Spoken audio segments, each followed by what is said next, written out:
Cool. Yeah. Start, start folding. All right, welcome to episode 1, season 3 of Damn Fools. My name's Trenton, And I'm Eric. and we're your hosts.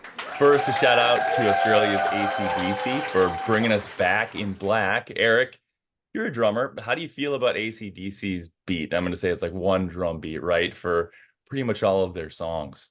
Oh, it's one beat, but it's a hell of a beat. You know, snare on 2 and 4, kick on 1 and 3. It's a classic. You've Rock and got it. roll. You've got it, absolutely. It's the backbeat, man. So it's Can't good to go be wrong. back. Speaking of backbeat, It, it's it good to is be good to be back. back. Yeah. Yeah, buddy. I love it. So Damn fools. yeah, And buddy. on April Fools, like April 1st here. Like this Yeah, is, yeah, we had to come back on April 1st. It just that's made right. sense, right? That's right. Yeah, but no Yeah. no jokes. It's all very serious here. Oh, as always, super serious.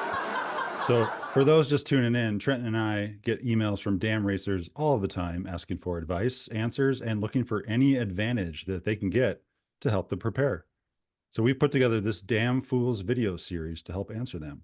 So tune in for the advice and stay for the damn puns. Yeah.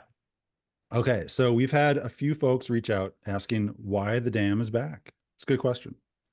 So why did we pump the brakes on this thing back in 2021? Well, there's been some articles written, but it's our damn kids, our families. So in short, our families needed us elsewhere, so we took a break, and that was a good thing. Definitely. And fast forward to fall 2023, Eric and I were both coaching Minnesota high school mountain biking, and our kids have discovered the love of that community. And so they got a glimpse into something like the dam and why it's special to us and so many others, the community of riders, right? So my youngest son asked if we'd ever consider bringing the dam back. And we talked about it. Everybody agreed. And as they say, the rest is history. So someone's at the door. Um, I'll get it. That's weird. Ah, Chase, Hey guys. what are you doing here? I was just stopping by to see if you needed some help this year. I may have Granny's gravel grinder happening in May, the hot dish in July, and Zinger the day after the hot dish, and this small race series called the Lifetime Grand Prix. But I'd love to help you guys out in August, and I'll probably have some 2-week leftover hot dish as well I could bring to the event. So That yeah, sounds it'd awesome. be awesome to help you guys. As you can see in my background, this event is where I proposed to my now wife Abigail, and where I kicked off my gravel racing career. So if you guys need some help, I'd love to help out. Oh man. Yeah, damn right we could. Always. Well, welcome aboard, man. Yeah, we'll take you. Stoked to have you. That's great. I'm pretty damn excited for this.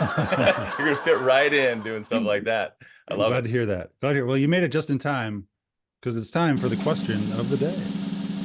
Question of the day is I'm struggling to figure out how to physically prepare my body for this. How the hell do people train for this damn thing? Sincerely, what have I done? Well, Yeah, I think we all have some thoughts to share on this one. Yeah, we Trent, do. go And ahead. we get a lot of these people asking us like how to start. And it's hard to really know how to start, and everybody kind of has a different approach. I'll share something that I'm doing this year that I think is a lot of fun. And I back in well, winter or whatever that has been here in Minnesota, lack of snow, but I started thinking about gravel riding and gravel riding really as we know it today is about 20 years old. And in the upper Midwest where it started, right, there are a lot of really great old routes that exist here and around here, routes that are no longer really tied to active events, but maybe are part of past events. And this is something I was reminiscing about that Steve Head and I talked about back when he was around. And he was dreaming of this world where there were all of these gravel events that were active, but all these amazing routes that race organizers had created that we could just go out and experience whenever we wanted. So I'm making that my 2024 goal to go out and ride some old routes that I've ridden before and some of that I haven't. But I'm excited to do that. And that's kind of how I'm going to get off the couch and start doing it this year. Chase, how about you?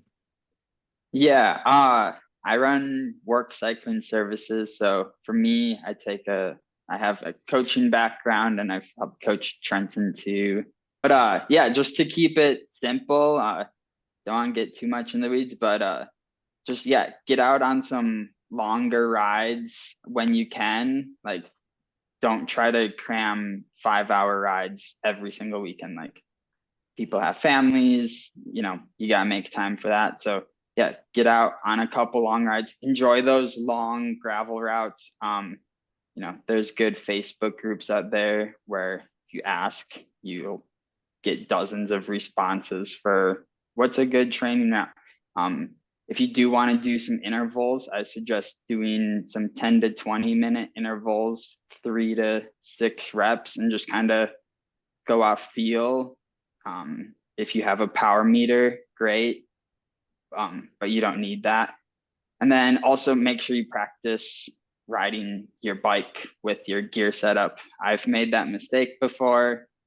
Yeah, maybe one nighttime ride at like right as the sun sets, but I don't think you need to stay up till 1 a.m. and do throughout the night ride. And also on those long rides, I suggest practicing fueling.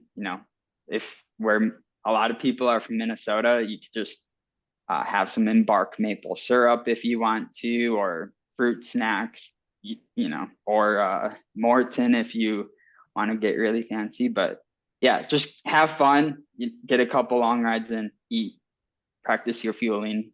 Yeah, that would be my suggestion. That's great advice, Chase. And wow, you randomly joining us today out of nowhere. I'm glad that someone with that perspective is able to share with us and our riders throughout the rest of the episodes here.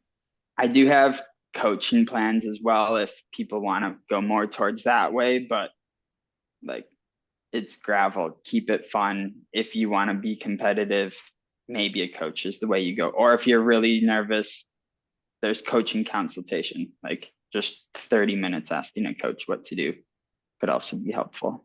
Amen to that. Keeping it fun is it. Exactly. Yeah. Love it. Eric, how about you?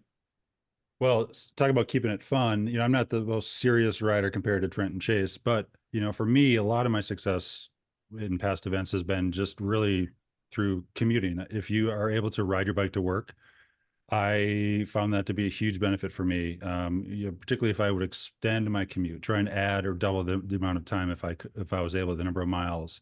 Try and find, don't avoid the hills on the commute home or to work. Take those hills, do more climbing.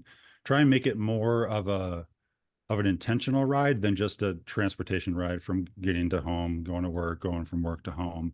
It's a great way to unwind. It's a great way to rev up for the workday, but also I think it's a great way to get some of those additional miles, get your base miles up. And then also maybe experiment with some nutrition. See if something, if you go on a longer ride where it's not, like I would try different mixes if it tasted good, if it, try different foods, things like that. So for me, it was really just maximizing my commute and then trying to do longer rides on the weekend. But the majority of my riding was done during the day and during the week. So if you commute, I recommend taking advantage of that, going on longer rides, particularly as the weather gets nicer. And now if you've been riding all winter long, you're probably fat bike fit, or you're used to riding through some slushy stuff. That's also really helpful. I've been seeing. So that's what I would say.